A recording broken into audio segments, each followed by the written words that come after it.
o buenas noches, depende a qué hora estén viendo esta clase. Bienvenidos a la clase de Historia Universal. Un placer volverlos a tener en nuestro espacio, muchachos. Como ustedes saben, nosotros ya en la clase pasada hablamos del creacionismo, así que tuvimos la oportunidad como eh, de ver una visión de cómo se había creado el planeta. Y a la par de esto también vimos las teorías del evolucionismo, que vimos cómo la ciencia explica cómo nació la vida en el planeta, ¿sí? Entonces tuvimos la primera oportunidad de ver cuál es el origen de la vida según la mentalidad mágico-religiosa, ¿sí? Y según la mentalidad racional y científica.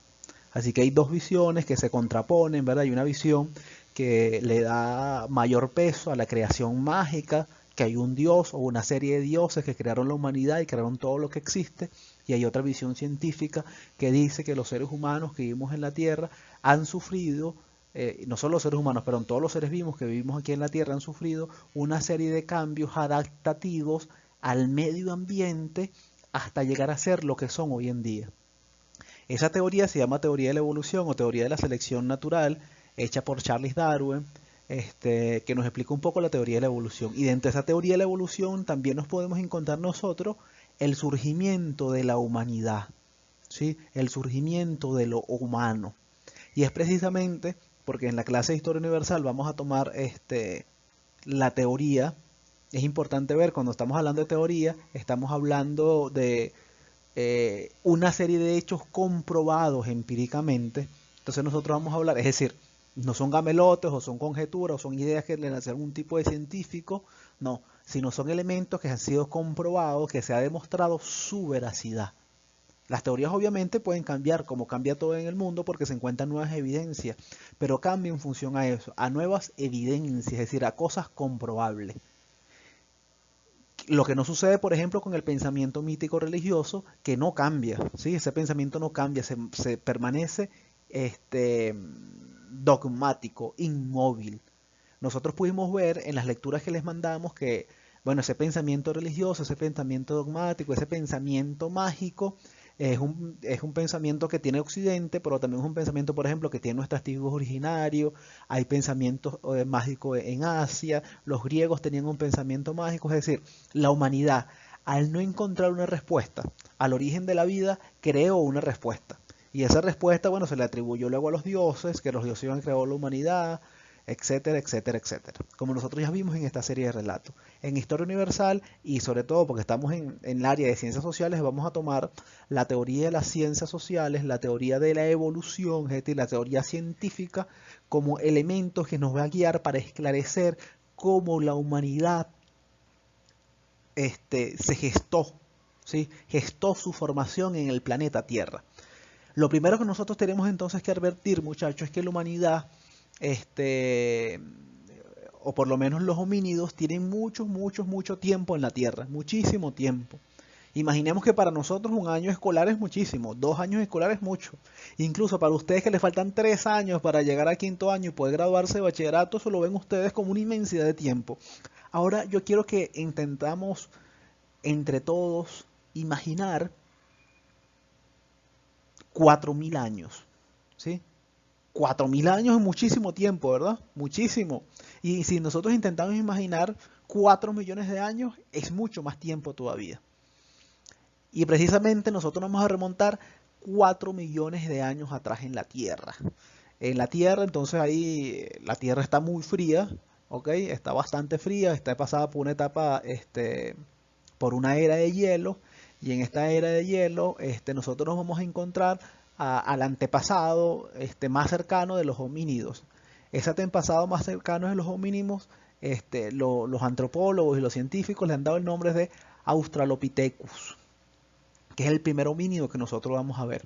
Es importante que nosotros también, antes de continuar un poco con la explicación de este homínido, que nosotros tengamos como la visión de que la teoría de la evolución no es que dice que hay una serie de sucesión, ¿sí?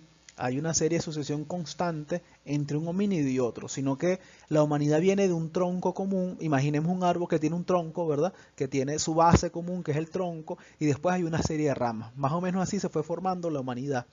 Por eso es que nosotros vamos a ver una serie de homínidos que tienen relaciones entre sí, pero no hay una relación como directa, es decir, que de uno nació el otro. ¿Sí? No lo vemos así, sino vamos a verlos como antepasados que vienen de un mismo árbol, pero que han tomado caminos distintos. ¿Sí? Este, ese antepasado, al menos el más viejo que nosotros conocemos, el más viejo antepasado de los homínidos, ese pariente más cercano de los homínidos va a ser el Australopithecus. ¿Sí? El fósil más antiguo que se encontró es de hace unos 4.000 millones de años. Es decir, algunos lo están hace 4.000 millones de años, 3.9 mil millones de años, a 3,5 mil millones de años. Es decir, hace muchísimo tiempo atrás. Este primer Australopithecus, este primer hominid, apareció hace unos 4.500 millones de años y apareció en qué región del mundo? En África, muchachos. Aquí nosotros tenemos el mapa del continente africano. Y apareció sobre todo por esta área, el Cuerno de África, toda esta área que está aquí, todo el este de África, incluyendo el Cuerno de África que está aquí, apareció el Australopithecus. ¿Sí? Nosotros nos encontramos entonces que el Australopithecus es el primer pariente, el más cercano al menos de los homínimos que se encontró hace, el más antiguo. Yo le dejé una lectura que se llama Lucy, que es el primer, digamos, como la primera, fue un hallazgo antropológico muy importante porque se demostró que hace 4.000 millones de años ya habían antepasados de los homínidos caminando sobre la Tierra. Lo primero que tenemos que decir es que caminaban sobre sus dos extremidades inferiores, ¿sí? Eran bípedos, ¿sí? Caminaban sobre sus dos patas y no caminaban sobre cuatro patas, sino sobre dos patas. Esto, ya les voy a decir luego, bueno, cuál es la influencia, digamos, cuál fue el cambio fundamental de ser bípedo, ¿ok? Y también, ahora, si bien caminaban sobre sus dos patas, todavía tenían la posibilidad de trepar árboles, es decir, estos australopithecus eran bastante hábiles. Y como ustedes saben, no es lo mismo que yo camine en cuatro patas, ¿verdad? Porque cuando yo camino en cuatro patas tengo una visión muy limitada de mi entorno.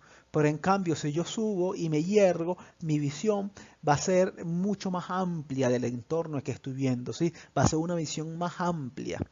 Y eso va a permitir también mayor grado de supervivencia porque le va a poder permitir a esa persona que está, a ese bípedo que está viendo, le va a poder permitir ver mucho más lejos, ¿verdad? Y avisorar al enemigo, pero también poder avisorar presas para la caza. Se alimentaban fundamentalmente la recolección de frutas de caza, también cazaban, pero eran fundamentalmente, dice la literatura, que eran personas, que eran homínidos carroñeros, es decir, que cualquier cosa que veían muerta por allí iban y se la comían, algún desperdicio de un animal, ¿sí? Porque bueno, no estaban como tampoco en plena capacidad para cazar grandes megafauna, pues.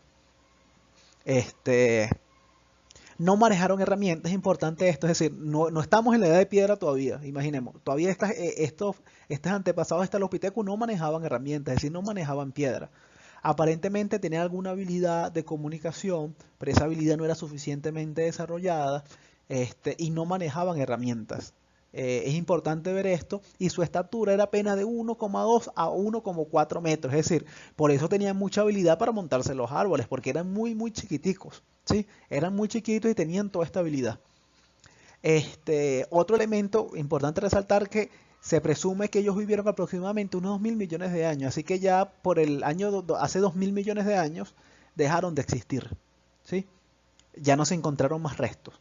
Entonces nosotros podemos decir que el Australopithecus es el antepasado más cercano a los homínidos, es el antepasado más viejo de los homínidos, así. Y se encontró hace aproximadamente unos 3.500, unos 4.000 millones de años. Es fundamental ver esto, que es este primer, porque nosotros encontramos que es bípedo, ¿sí?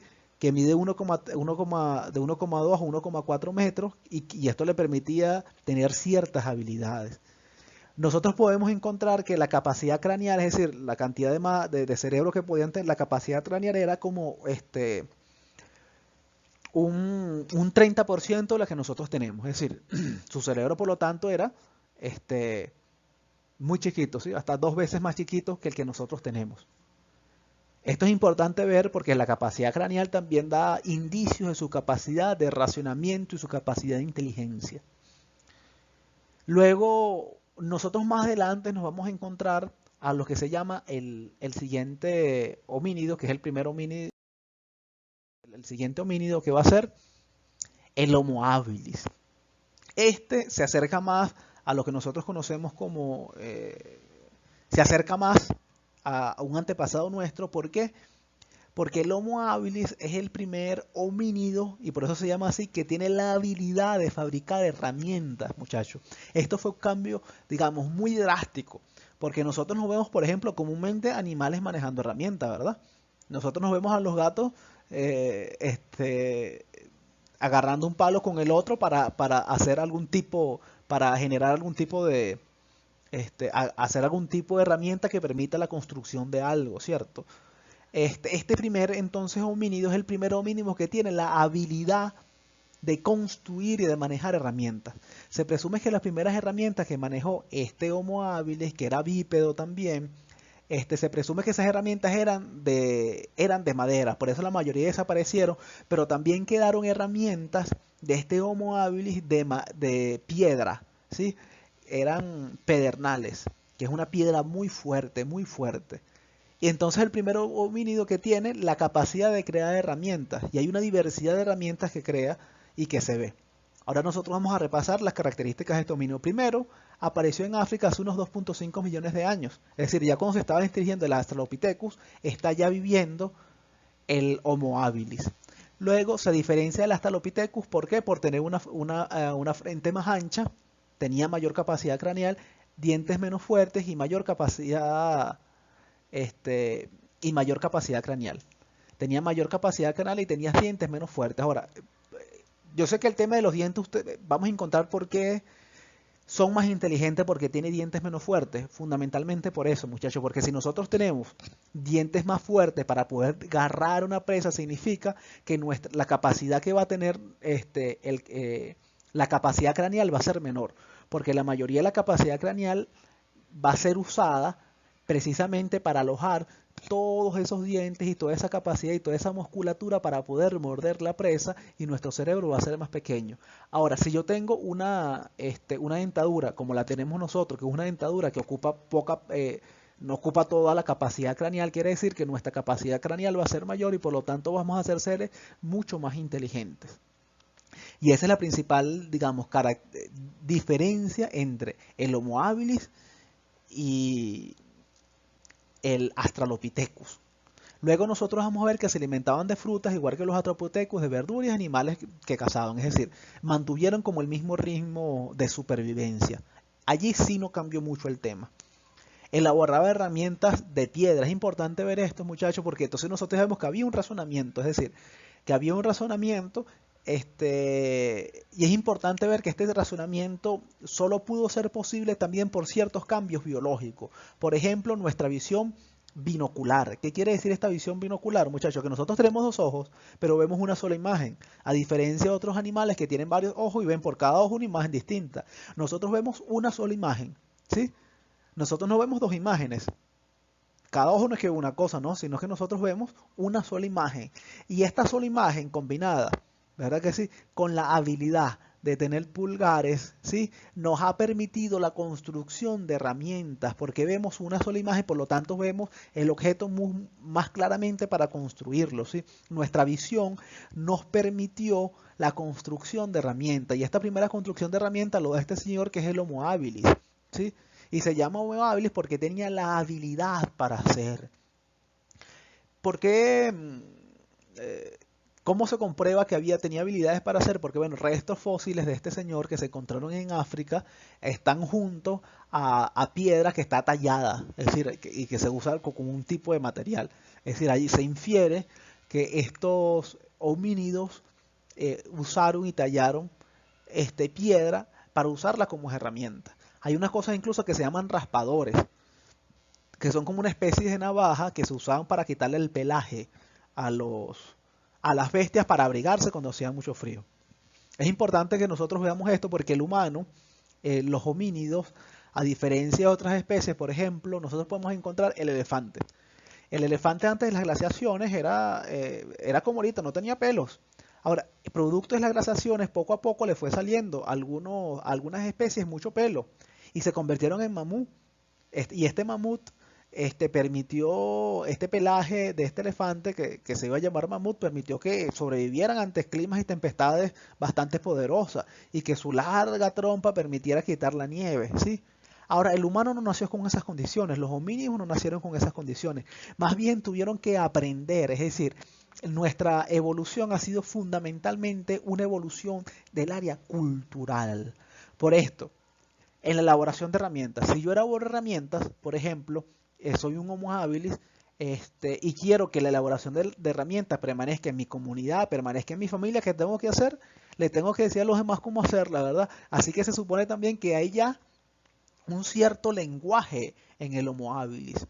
No tan desarrollado como en el Homo sapiens, pero sí había ya un cierto lenguaje que le permitía además transmitir cierta información para hacer herramientas, ¿sí? Es decir, que esa información que había tenido un individuo de la comunidad luego pasara a una información colectiva. Es decir, de ese conocimiento individual que tuvo un individuo de la sociedad, luego iba a pasar a una información colectiva, es decir, se iba a convertir en cultura. Es importante también observar, muchachos, que estos homínidos, los Homo habilis, vivían en núcleos familiares y se establecían en campamentos, ¿sí? Es decir, se desplazaban en grupos. Ya para esta época nosotros podemos ver, por ejemplo, que tenían crías. Y en este momento es importante que veamos que no se ha asociado directamente tener relaciones sexuales o el coito sexual con tener hijos, ¿sí?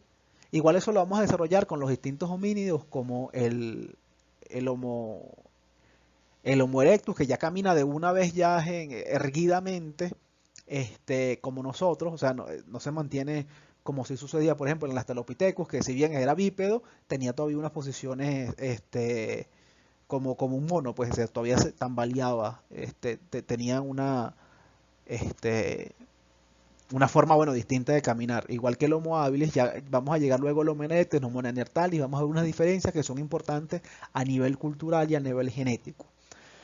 Por hoy vamos a cerrar entonces nuestra clase explicando estos dos homínidos. Yo les dejé en el Classroom una información importante para que lean sobre sobre el Australopithecus y el Homo habilis, que va a ser interesante un poco para profundizar en el tema. Entonces, bueno, muchachos, me despido. Un fuerte abrazo. Ha sido un placer para mí. Esta información se la dejo en el Classroom. Chao.